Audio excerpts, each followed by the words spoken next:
Cricket fans, இன்று Chennai super Kings அல்லது நம்ம சிஎஸ்கே 2016 மற்றும் 2017 சீசன்களில் ஏன் விளையாடவில்லை என்பதற்கான உண்மையான காரணம் 2013 ஐபிஎல் சீசனின் போது ஸ்பாட் பிட்சிங் மற்றும் சட்டவிரோத பந்தய விவகாரம் இந்திய கிரிக்கெட்டில் பெரிய அதிர்ச்சியை ஏற்படுத்தியது.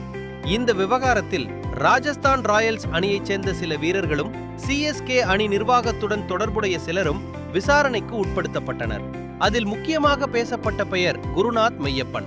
இவர் அப்போது சிஎஸ்கே அணியின் நிர்வாகத்துடன் தொடர்புடையவராகவும் அணி உரிமையாளர்களின் குடும்ப உறுப்பினராகவும் இருந்தார்.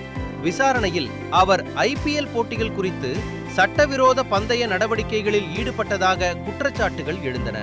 இதனால் இந்திய உச்ச நீதிமன்றம் இந்த விவகாரத்தை தீவிரமாக எடுத்துக்கொண்டது. நீதிபதி லோதா தலைமையிலான ஒரு விசாரணை குழு அமைக்கப்பட்டது. இந்த குழு பல மாதங்கள் விசாரணை நடத்தி தனது அறிக்கையை வெளியிட்டது.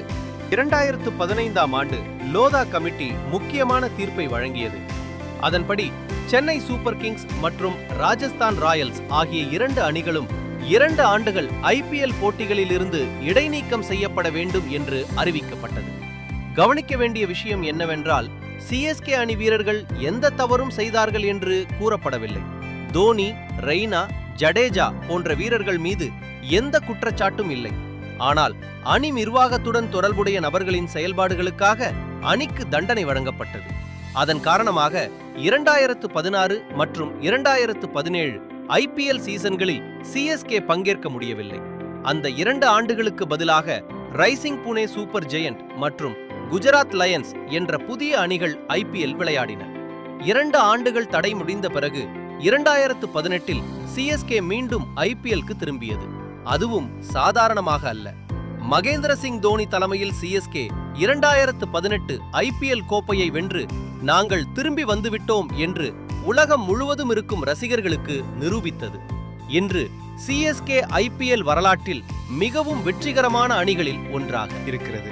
ஆனால் 2016 மற்றும் 2017 தடை என்பது ஐபிஎல் வரலாற்றில் மறக்க முடியாத ஒரு அத்தியாயமாகவே உள்ளது. இந்த தகவல் உங்களுக்கு பயனுள்ளதாக இருந்தால் வீடியோவை லைக் செய்யுங்கள், உங்கள் நண்பர்களுடன் பகிருங்கள். மேலும் இது போன்ற கிரிக்கெட் தகவல்களுக்கு சேனலை சப்ஸ்கிரைப் செய்ய மறக்காதீர்கள். நன்றி. மீண்டும் ஒரு சுவாரஸ்யமான வீடியோவில் சந்திப்போம்.